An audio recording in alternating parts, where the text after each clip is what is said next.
안녕하세요. 꿈태 펀치니들 박소윤 강사입니다. 먼저 펀치니들을 처음 접해보시는 분들이 많으실 듯해 약간 설명을 드리고 시작하려고 해요. 펀치니들은 바늘 앞에 구멍이 뚫려 있고 파이프 라인이 있는 특수 바늘에 실을 꿰어 원단에 콕콕 찔러 넣어 실로 그림을 그리는 자수 공예의 일종이랍니다. 일반 자수보다 비교적 두꺼운 실을 사용하고 매듭을 짓지 않기 때문에 쉽고 빠르게 예쁜 작품 활동을 할 수 있어요. 오늘은 저와 함께 액자 작업을 하실 예정이지만 가방, 쿠션, 인형, 와펜 등 다양하게 응용하여 작품 활동을 하실 수 있어요. 자, 그럼 펀치니들의 기본적인 사용 방법에 대해서 알아볼게요. 지금 키트에 들어있는 펀치니들은 실을 꿰 때 도구가 하나 필요해요.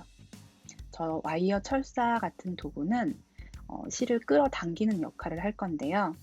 바늘에 구멍이 있는 부분으로 실이 빠져나와야 하기 때문에 구멍이 있는 쪽에서 그 뒤쪽으로 와이어를 넣어줄게요. 그 후에 와이어를 벌려서 실을 꿰어주시고 그 실을 앞으로 당겨 바늘 구멍이 있는 쪽으로 빼내어 주세요. 그 후에는 그 빼내어진 실을 바늘 끝에 구멍에 집어넣어 주시면 되어요. 집어넣으실 때 힘드신 분들은 아까 실 끌어내릴 때 썼던 도구를 사용하셔도 좋아요. 실은 한 2-3cm 정도 앞에 남겨주시고 안으로 당겨서 정리해 주세요. 이렇게 되시면 잘하신 거예요. 자, 이번에는 원단에 실을 고정하는 방법에 대해서 알아볼게요. 그 전에 바늘을 쥐는 방법도 중요해요. 실이 손으로 이렇게 잡히지 않도록 손 등 위로 항상 올라오게끔 해주세요. 나머지 실 부분도 여유 있게 풀어서 실이 당겨지지 않게 해주신 후에 구멍 하나를 겨냥해서 쑥 끝까지 밀어 넣어주시고 첫 번째는 뒤로 실을 빼내어서 정리해 주세요.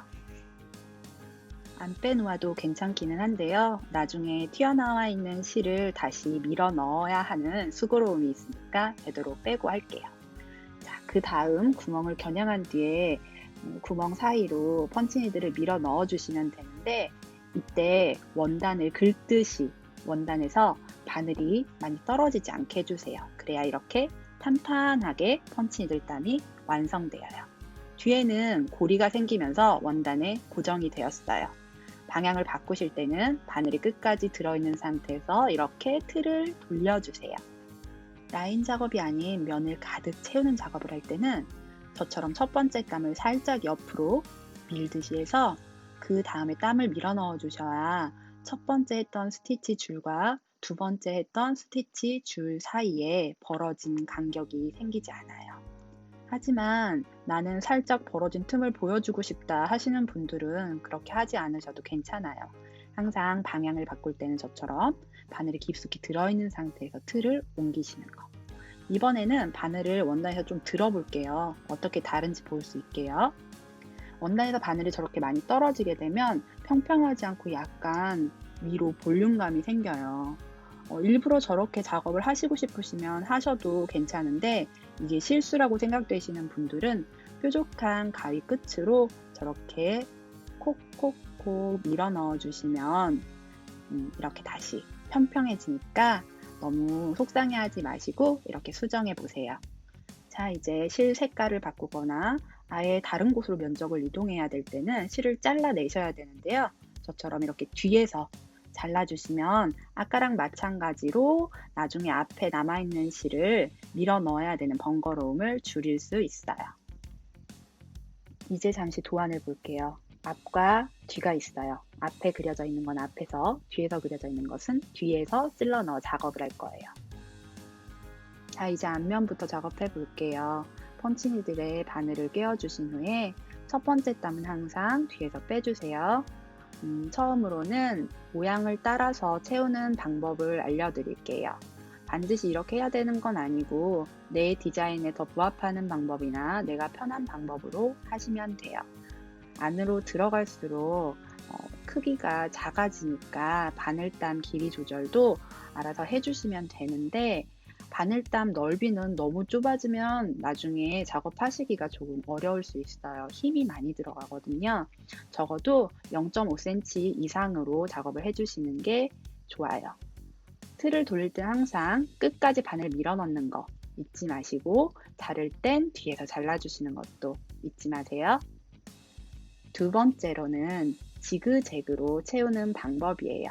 아까는 모양을 먼저 따라서 모양을 잡아놓은 후에 했었잖아요. 이번에는 그냥 지그재그로 왔다 갔다 해볼게요. 이렇게 하고 나면 스케치의 양쪽 끝부분이 지그재그로 약간 빈 공간이 생길 수 있어요. 그렇기 때문에 내가 채우고 싶은 공간을 다 채운 후에는 모양을 따라서 한 번 더 작업해 주시면 더 깔끔해져요.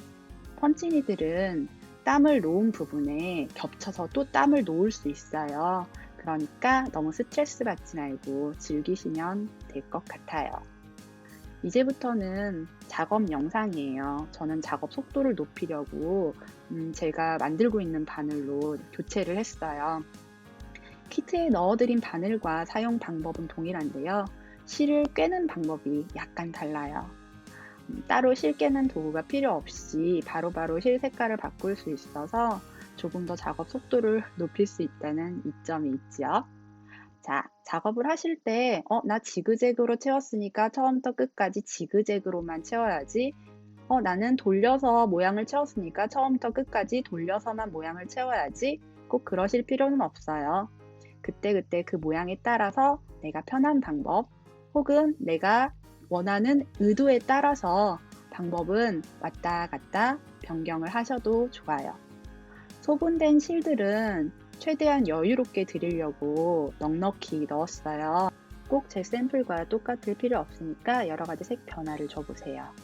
라인 팁이 나오네요. 줄기처럼 저렇게 한 줄기 길게 나오는 곳은 한 번만 스티치를 주기보다는 2번 정도 왕복해 주셔서 작업해 주시면 나중에 완성하셨을 때 조금 더 선명한 느낌으로 작업이 마무리되어요. 자, 앞면에서 하는 펀치니들이 모두 완성되었어요.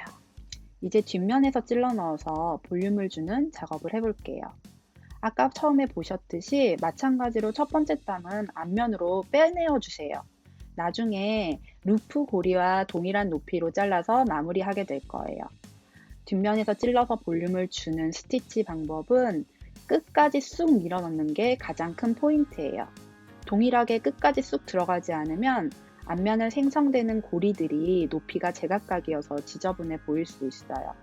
얼만큼 촘촘하게 찔러 넣느냐에 따라서 꽃의 볼륨이 더 풍부해지기도 하고 빈약해 보이기도 할 거예요. 자, 끝났으면 이렇게 높이 맞춰서 잘라주시면 돼요. 제가 사용한 바늘에는 가죽 고리가 걸려있죠. 저건 키트 안에 있는 바늘과 동일한 높이의 루프 고리를 만들기 위해서 루프 고리를 약간 짧게 해주는 역할을 해요. 지금 가지고 계신 바늘을 사용하실 때는 굳이 저 고리가 필요가 없으니까 신경 쓰지 않으셔도 돼요. 이렇게 뒤에서 찔러 넣어서 앞에서 높이 맞춰주시고 모든 작업이 다 끝나면 마무리는 뒤로 돌려서 긴 실들을 길이에 맞춰 잘라주시면 되어요. 자, 이제 완성이에요. 영상 끝까지 봐주셔서 감사해요. 이제 우리 금요일에 만나요. 여기까지 꿈새 클래스 강사 박소윤이었습니다.